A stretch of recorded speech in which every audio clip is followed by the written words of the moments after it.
15 જૂન એક જ ધૂન ચાલો ગાંધીનગર.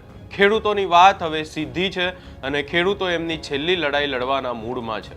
પરંતુ આ તમામ ચર્ચાઓની વચ્ચે હવે જે ખેડૂત આગેવાનો શું કહી રહ્યા છે એની વિગતે ચર્ચા કરીશું. નમસ્કાર, હું છું ઉજ્જવલ અને આપ જોઈ રહ્યા છો નિર્ભય ન્યૂઝ. ગુજરાતમાં જે છેલ્લા કેટલાય સમયથી ખેડૂતોની લડાઈ ચાલી રહી છે વીજ કંપનીઓની સામે, એ લડાઈની હવે ક્યાંક ને ક્યાંક છેલ્લી ઘડી આવી ગઈ હોય એવું લાગી રહ્યું છે. ખેડૂતો હવે ત્રાસી ગયા છે અને 15 જૂને હવે ગાંધીનગરમાં ખેડૂતો શું કરવાની તૈયારીમાં છે એને લઈ પાલ આંબલિયાએ શું કહ્યું છે એ સાંભળી લઈએ. આભાર જીતુભાઈ. આજે જીતુભાઈ છે એ પોતાનું ગામ હતું એટલે ટૂંકમાં પતાવ્યું.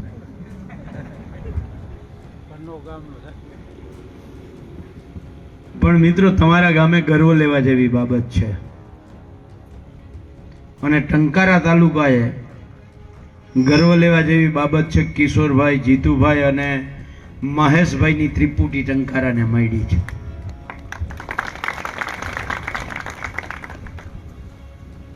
હવે પછી જેને સાંભળવાના છે, હું સમય એના માટે જ વધારે રાખું છું. મારી તો બહુ ટૂંકી વાત કરવી છે, કારણ કે જિજ્ઞેશભાઈ પાછા વારે વારે હાથમાં નથી આવવાના. હું ગમે ત્યારે આવી જાય. અને મેં તો કિશોરભાઈને, જીતુભાઈને અને મહેશભાઈને કહ્યું છે કે જ્યારે પણ કાયદાથી વાત કરવાની આવે તમે મને દ્વારકાથી અહીંયા પહોંચતા 3 થી 3.5 કલાક થાય એટલો સમય આપજો, હું આવી જાય.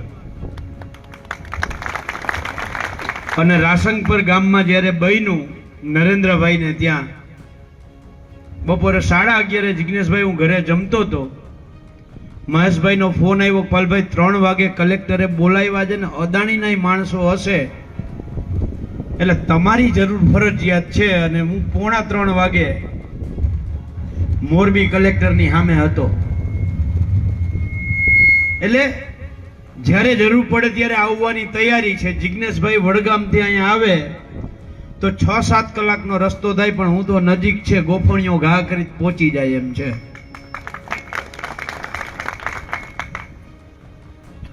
મિત્રો, આ લડાઈ હું કામ છે અને આ લડાઈ હું કામ કરવી જરૂરી છે. મારું ફેસબુક અત્યારે લાઈવ ચાલુ છે ને જ્યાં જ્યાં અમે આવા કાર્યક્રમો કે ખેડૂતો હારે ચર્ચા કે કરીએ તો સામાન્ય રીતે કલેક્ટર હારે કરીએ, રેલી કરીએ, ટ્રેક્ટર યાત્રા કરીએ તો એમાં લાઈવ ચાલુ હોય ને એમાં કેટલાક ડભુરિયા આવે અને કોમેન્ટ કરે કે આંદોલનથી શું થવાનું છે, આ આંદોલનથી શું થવાનું, આવું બહુ બધી કોમેન્ટો કરે.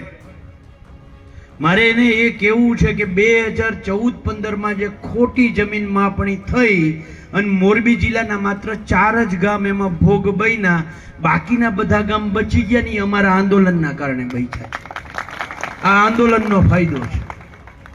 આખા ગુજરાતમાંથી 18,047 ગામોમાંથી 12,034 ગામોમાં પ્રમોલ્ગેશન થયું છે. 6,013 ગામો બચ્યા છે, એ આંદોલનના કારણે બચ્યા છે. આજની તારીખમાં સરકાર હિંમત નથી કરતી કે પ્રમોલ્ગેશનને માન્ય કરીને આગળ વધારે.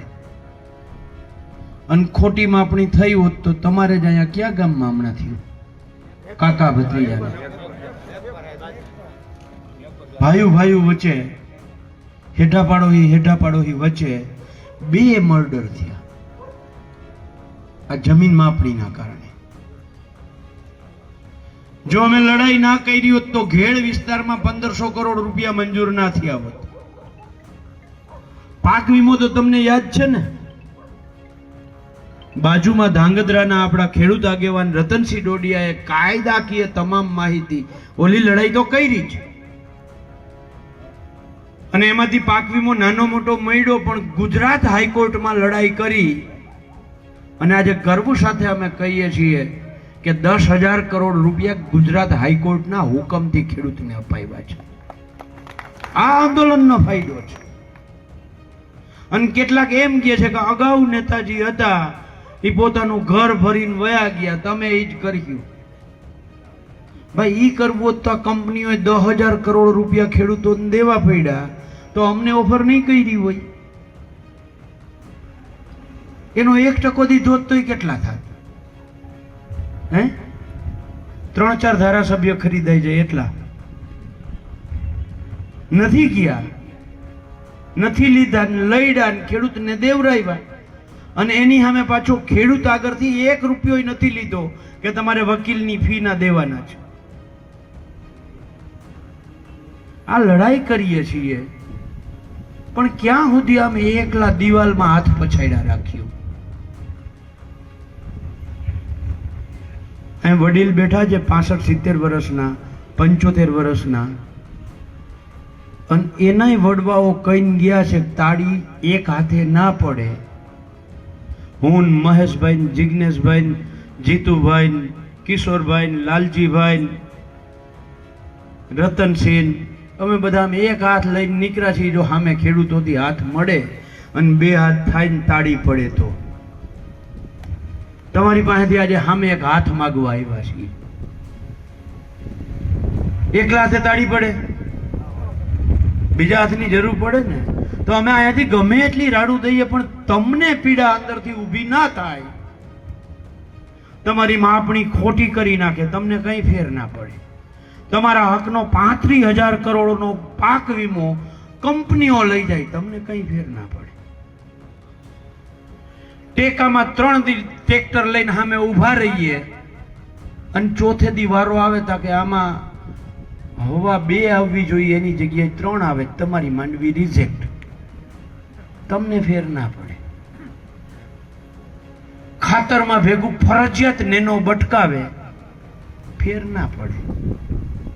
350-400 રૂપિયા જે ભાવ ખાતરનો 2014માં હતા એના આજે 2300 થઈ ગયા, તમને ફેર ના પડે. આપણી દીકરીને પરણાવવી હોય તો જે સોનાનો ભાવ 2014માં 28,000 થી 30,000 હતો એ 1.5 લાખે પહોંચી ગયો, પણ આપણે ફેર ના પડે. આપણો ઘઉં તાકે 2014માં 400, અત્યારે 400. મગફળી તાકે 2014માં 1200 ને અત્યારે 800-900. કપાસ 2014માં 1500-1600, સોરી 1300-1400, અને આજે યાન્યા આપણે ફેર ના પડે. આ બધાયમાં ફેર નથી પડ્યો ને, એટલે આ તાકાતથી, દાદાગીરીથી તમારા ખેતરમાં થાંભલો નાખે છે. એનાથી એ મોટું ટેસ્ટર તો સરકારે એની પહેલા હટાવ્યું, ખબર તમને કોઈ? આ વિશ્વકર્મા પાન સેન્ટર જે બિલ્ડિંગ કોનું છે? ભરતભાઈના બિલ્ડિંગમાં હું દ્વારકા જિલ્લાના હંજિયાખડી ગામથી આવી અને કાલ સવારે મારા 15 ભાઈબંધોને લઈ આવું માથા ભારે ને, અને અહીં લખી નાખું પાલભાઈ આંબલિયા. મેં મારા બાપે મહેનત કરી છે, અહીંયા પરસેવો પાડ્યો છે, અને અહીં લખી નાખું અને તમે કઈ ના બોલો તો પછી આ મકાનમાં મારો ડોળો જાય કે ના જાય? ગુજરાતના ખેડૂતોના ભીષ્મ પિતામહ સરદાર વલ્લભભાઈ પટેલનું, આપણા બાપનું નામ સ્ટેડિયમમાંથી હટાવ્યું અને ગુજરાતનો એક ખેડૂત ચૂ ના બોલ્યો. એનું પરિણામ એ છે કે આજે આ બધા જ ખેડૂતો ઉપર અત્યાચાર થાય છે. સરદાર વલ્લભભાઈ પટેલના આગેવાન નહોતા. સરદાર વલ્લભભાઈ પટેલ ગુજરાતના ખેડૂતોના આગેવાન હતા, અને આપણા બાપનું નામ બિલ્ડિંગમાંથી હટાવ્યું અને નમાલા દીકરાઓ ચૂપ રહ્યા. એનું પરિણામ એ છે કે ઘઉં 400 ના 400, મગફળી 1200 થી 800 અને ખાતર 350 થી 2300 પહોંચે છે. અને આ કંપનીઓ વાળા આપણી ઉપર દાદાગીરી કરે છે. એને ખબર છે આ તો નમાલા છે, આના કંઈ થાય એમ નથી. જો પોતાના બાપનું નામ ઉપરથી હટાવ્યું હોય અને તેમ છતાંય અંદરથી લોહી ના ઉકળ્યું હોય તો આ કાંઈ ના કરી શકે. આ પરિસ્થિતિના નિર્માણમાં સરકારે જે ટેસ્ટર અડાડ્યું હતું ને ત્યારે આપણે મૌન થતા. અત્યારે આ વીજ કંપનીઓ ખેતરમાં માત્ર એક થાંભલો નાખીને ટેસ્ટર અડાડે છે, પછી 66 મીટરના કોરિડોરમાં એ બેરિકેટિંગ કરી દે. 66 મીટરમાં તમારે નથી આવવાનું, કારણ કે થાંભલો નાખ્યો ત્યારે મૌન રહ્યા, તો પછી કોરિડોરમાં પછી બેરિકેટિંગ કરી દે, એટલે કે દિવાલ કરે કે તારની વાળ કરે કે જે કરે એ, પણ એમાં નથી આવવાનું. આવું કરીએ તો આપણે શું કર્યું? એ તો હવે ભલાભાઈનું છે, મારે હું? એ તો કાનજીભાઈનું છે, મારે હું? લોડાઈમાં લડાઈ હાલે, ખેડૂતો લડે, અને અહીંયા સરાયા શાંતિથી બેઠું. વાંઢિયામાં લડાઈ હાલે અને અહીં જબલપુર શાંતિથી બેઠું. કોંઢમાં, તથિયામાં, લાલુકામાં, ફોટમાં, સાપકડામાં, બધી જગ્યાએ અહીંયા થાય છે, મારે હું? એવી જ રીતે ગરીબોના ઝૂંપડા તૂટે તો અહીં મારે હું?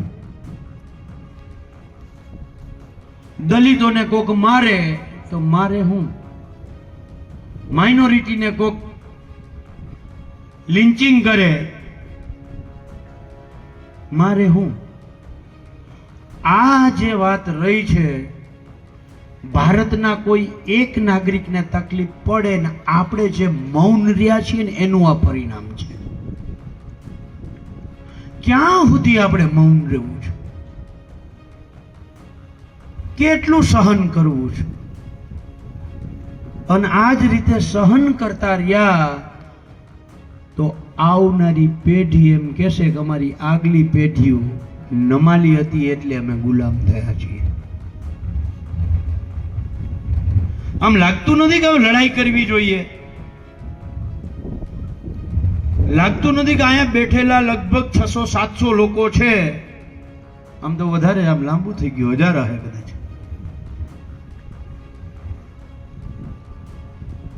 એ લોકોએ આવતીકાલથી 2 દિવસ કામે જ લાગી જવાનું, બીજું કાંઈ નહીં.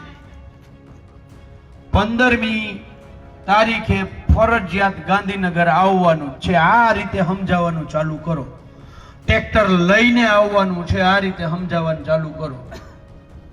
અને એટલા માટે કરવું જરૂરી છે કે આ એક સરાયામાંથી લાઈન નથી નીકળવાની.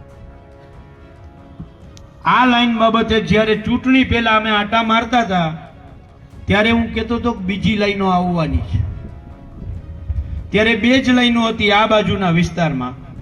એક આ તમારી 765 કેવીની અદાણી વાળી, અને માળિયા બાજુ, માળિયાથી લાલપુર બીજી રિલાયન્સની 765 કેવી. આજે તમને જાણીને આશ્ચર્ય થશે, જેતપરમાં હું હતો ત્યારે માળિયાના, કુંતાસી, નાની બરાર, મોટી બરારના ખેડૂતો 34 ખેડૂતો મારી પાસે આવ્યા. એને કહ્યું, પાલભાઈ અમને તો હવે 800 કેવીની લાઈનની નવી નોટિસ આવી છે. ત્યારે હું કહેતો હતો ને કે એક જગ્યાએથી આપણે, મેં ત્યારે ઉદાહરણ એક દેતો હતો, ઢોર હરાડું થઈ જાય તો એ જ્યાંથી આગલા દિવસે ખાઈને ગયું હોય ત્યાં જ પાછું આવે કે ના આવે? આ હરાડું ઢોર છે. અગાઉ કુંતાસીમાંથી 765 ની નીકળતી હતી, 800 ની પાછી બાજુમાં નાની બરારમાં આવી. એટલે માત્ર સરાયા એકની આસપાસના ગામો, ટંકારા તાલુકો, કારણ કે દ્વારકા, જામનગર અને કચ્છ આ 3 જિલ્લા ભેગા થઈ અદાણી, અંબાણી, કેપી એનર્જી, સુઝલોન, અવાડા આવી કંપનીઓ આખા ગુજરાતની વીજળીની જરૂરિયાતનું 5.5 ગણું ઉત્પાદન આવતા 3 વર્ષમાં જામનગર, દ્વારકા અને કચ્છમાં કરવાના છે. અને બધી વીજળી આમ કરીને આમ લઈ જાય છે જમ્મુ કાશ્મીર સુધી. તો દ્વારકા, જામનગરમાં વીજળી પેદા થાય. અને આ સાપકડા સ્વિચ સ્ટેશન બનાવ્યું 700 વીઘામાં, ત્યાં વીજળી જાય તો ક્યાંથી થઈને જાય? ટંકારાને ચીરવું પડે કે ના ચીરવું પડે? તો વારો તો બધાયનો આવવાનો કે નથી આવવાનો? આપણે ઓલી એક કહેવત છે, વારા પછી વારો, મેં પછી. તો વરસાદ છાંટા ચાલુ થયા છે, ગારો તો થવાનો જ છે, બધાયનો વારો આવવાનો છે. જો એની સામે લડવું હોય તો એક વખત ગુજરાતમાં અત્યારે એવું તો ક્યાંક લાગે છે ગુજરાતના ખેડૂતો પોતાના હક અધિકાર માટે જાગૃત થયા છે ને 15 જૂને હું અત્યારે વાત કરું છું એટલી વારમાં મારા ફોનમાં લગભગ 20 મિસ કોલ થઈ ગયા હશે. પાલભાઈ અમારે આવવાનું છે, કઈ જગ્યાએ આવવાનું છે, ક્યારે પહોંચીએ, ક્યાં પહોંચીએ. એટલે આવો માહોલ ગુજરાતમાં સ્વયંભૂ પહેલી વખત ઊભો થાય છે. એટલે તમે ક્યાંક વાહે ના રહી જતા. જો ગુજરાતના ખેડૂતો પોતાનો પરચો, તાકાત, એકતા આ સરકારને દેખાડે ને સરકારને ક્યાંક ડર ઊભો થાય. અને કેવી સરકાર ખબર? હમણાં સ્થાનિક સ્વરાજ્યની ચૂંટણીમાં આપણે બધાએ જેને હટી હટીને મત દઈ અને જેને લાલ ગુલાલ વાળા કપડા કર્યા એ જ ચૂંટાયેલા નેતા અત્યારે પોલીસને આગળ કરીને ખેડૂતોના કપડા લાલ કરે છે. કરે જ નથી કરતા? તો એને જવાબ દેવો જોઈએ કે ના દેવો જોઈએ? તો ગાંધીનગર આવવું જોઈએ કે ના આવવું જોઈએ? કોઈને હું ધરાર નથી કહેતો, ફરજિયાત નથી કહેતો. તમને એવું દિલથી લાગે કે મારે ગાંધીનગર જવું જોઈએ એવા કેટલા જણા ઊંચો વાત કરો તો? હરમમાં નહીં હો, મને હારું લગાડવા માટે ના કહેતા. ટ્રેક્ટર લઈને આવે એવા કેટલા?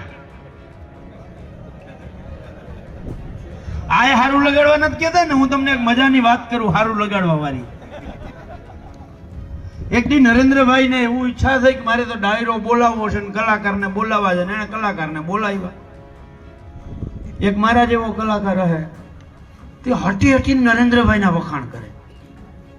નરેન્દ્રભાઈ ખબર નહીં અંદરથી મજા આવી ગઈ અને જાહેર કરી દીધું ત્યાં જ કવિરાજ તમને 5 ગામ આપ્યા. કવિરાજ ખુશ થઈ ગયા અને વધારે વખાણ કરવા માંડ્યા. આવા જ ટાણે 9:30-10 વાગે ડાયરો ચાલુ થયો તો વધારે ગીત, વધારે આમ વખાણ ચાલુ થયા. પાછા નરેન્દ્રભાઈ કે 5 નહીં 10 દીધા. જેમ કહેતા હતા ને, યાદ છે ને, દરેકના ખાતામાં 15-15 લાખ આવશે. યાદ છે ને? એવી જ રીતે આ કવિરાજ ને જિગ્નેશભાઈ એ સમયે તો શું થયું ખબર? મારા જેવા હતા ને, ઘરમાં 4 સભ્યો હોય ને તો 4 ના ખાતા ખોલાવી નાખ્યા. કાંતા આઠ આવે. એટલે એવી રીતે નરેન્દ્રભાઈ ખુશ થઈ ગયા ને દેવા માંડ્યા. 5 ને 10 ને 15 ને એમ કરતા કરતા 2:30 વાગે ડાયરો પૂરો થયો. કવિરાજ ઘેર જઈને હોઈ ગયા, નરેન્દ્રભાઈ ત્યાં હોઈ ગયા. સવારે ઉઠીને કવિરાજ હરખાતા હરખાતા પહોંચ્યા નરેન્દ્રભાઈના દરબારમાં. માય બાપ, કાલે તમે 36 ગામો આપવાનું કહ્યું છે, તો એ ગામો કયા કયો? નરેન્દ્રભાઈ કે અરે મારા ભાઈ, એમાં લેવા દેવાની ક્યાં વાત હતી? તને સારું લાગતું હતું, મને સારું લાગતું હતું, એ તું બોલતો હતો, તને સારું લાગતું હતું એ હું બોલતો હતો.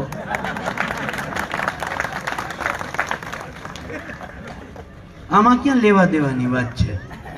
એટલે આ ગાંધીનગર જવામાં આવું તો નથી ને? હે, પાકું ને? હા, એટલે હું તો તમને સારું લાગે એવું નથી બોલ્યો, કડવું લાગે એવું બોલ્યો છું.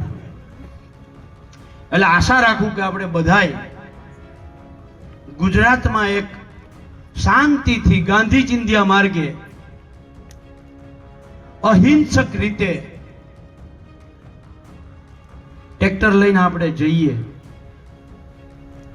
અને સરકારને જ્યાં રોકવા હોય ત્યાં રોકે. આપણે તો અઠે દ્વારકા જ્યાં રોકે ત્યાં આપણા માટે દ્વારકા, ત્યાં બેસી જવું, ત્યાં ગાંધીનગર આપણે. પણ કોઈ કરતા કોઈ ખોટા ઉત્સાહમાં, આવેગમાં આવી અને અપશબ્દ અથવા તો માહોલ બગડે એવું આપણે કોઈએ બોલવું નથી. જ્યાં બેહવાનું ક્યાંય આપણે બેસી જવાનું, શાંતિથી અહિંસક રીતે આપણે જવું છે. આપણે હળદર કાંડ નવું પેદા નથી કરવું. એના કારણે અમને નેતાઓને પબ્લિસિટી રાતોરાત મળે, અમે નેતાય રાતોરાત થઈ જાય, પણ પાછા રાતોરાત મૂકી નહીં વયા જાય, નક્કી નહીં. એટલે એવું અમારે નથી કરવું. પરસેવો પાડવો, સંઘર્ષ કરવો છે. અને લોકોને અહિંસાની તાકાત શું છે ને એ સરકારને બતાવવી છે. એટલે આપણે અહિંસક રીતે શાંતિથી ગાંધીનગર જવું છે. અને તમારા બધાય પાસેથી અપેક્ષા છે. મેં કહ્યું તો હું ટૂંકું બોલીશ, તોય ઘણું લાંબુ કરી દીધું. એટલે હવે જિજ્ઞેશભાઈને અહીંયા આમંત્રણ આપવું એની પહેલા આપણે એક બે નારા બોલીએ. બોલવા જોઈએ કે નહીં? તો એક તો ધરતી, જેની માટે આપણે લડાઈ કરીએ છીએ, જેને આપણે માં સમજીએ છીએ, અને જે માને ધાવીને માને ધવાય, ચૂસાય નહીં. જે માને ધાવીને આપણી એક નહીં હજારો પેઢીઓ જે પાલન પોષણ કરીને એક પેઢી બીજી પેઢી જે આપણી ધરતી માતા એને ધાવ્યા, એટલે તો આપણે પેઢીઓ આગળ વધી છે. એટલે ધરતી માતાનો એક નારો, ધરતી સે ક્યા નાતા હૈ, ધરતી હમારી માતા હૈ. બીજું જય જય જય જય જય જવાન, તમારે 2 વાર કહેવાનું છે, જય કિસાન જય કિસાન. પણ આમાં બોલવામાં આર કરતા નહીં, 2 હાથ ઊંચા કરી અને આમ ગરમી આવી જવી જોઈએ વાતાવરણમાં, નાભીમાંથી અવાજ આવવો જોઈએ. અને ટંકારા નહીં, ગાંધીનગર અવાજ પહોંચે એવું આપણે જય ઘોષ કરવાનો છે. અને છેલ્લે એક જ વાત, 15 જૂન, હા એટલે મેં કીધું પહોંચ્યું કે નથી પહોંચ્યું, ટેસ્ટ કરું છું હું.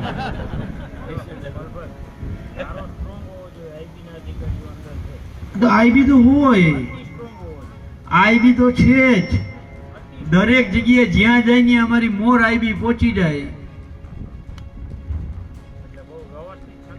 પણ મારે તમને એ કહેવું છે કે આ સંદેશ કરતા આઈબી જે રિપોર્ટ મોકલે ને કે 1111 ટ્રેક્ટર આવવાના છે, એની જગ્યાએ તમે બધા અડફી પડો, 11,111 ટ્રેક્ટર ગાંધીનગરમાં ગાલી દો, આઈબી ના રિપોર્ટ ખોટા પડે.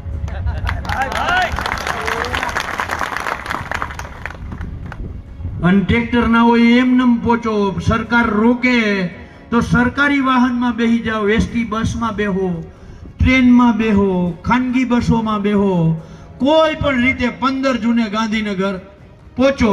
એક જ ધૂન 15 જૂન, એક જ ધૂન 15 જૂન. બરાબર છે? તો આપણે નારા બોલાવીને વાતને મારી પૂરી કરું છું. જય જય જય જય જય જવાન, તાકાત વાળો જોઈએ. હજી અડધા હાથ ઊંચા નહોતા થતા, આમ મુઠ્ઠી કચકચાવીને તાકાતથી હોવું જોઈએ. જય જય જય જય જય જવાન. અહીંયા ખાસ કરીને હવે સીધી વાત કરવામાં આવી છે કે 15 તારીખે વિરોધ માટે તમામ ખેડૂતોએ ભેગું થવાનું છે. જે ખેડૂતોના પ્રશ્નો છે એ પ્રશ્નો ઉઠાવવામાં આવશે ને ખાસ કરીને એમાં આ જે વીજ લાઇનનો મુદ્દો છે એ મુદ્દાને લઈને ઉગ્ર રજૂઆત કરવામાં આવશે, ઉગ્ર વિરોધ કરવામાં આવશે. હવે એ પણ જોવાનું રહેશે કે ખેડૂતોના આ વિરોધમાં કયા કયા નેતાઓ, કયા આગેવાનો જોડાય છે અને ખેડૂતો પોતાની કઈ માંગણીઓ આ વિરોધ દરમિયાન ગાંધીનગરમાં મૂકે છે. આ સમગ્ર બાબતે તમારો શું અભિપ્રાય છે એ અમને કમેન્ટ કરી જરૂર જણાવશો ને અમારી ચેનલ નિર્ભય ન્યૂઝને લાઇક, શેર, સબસ્ક્રાઇબ કરવાનું ભૂલશો નહીં.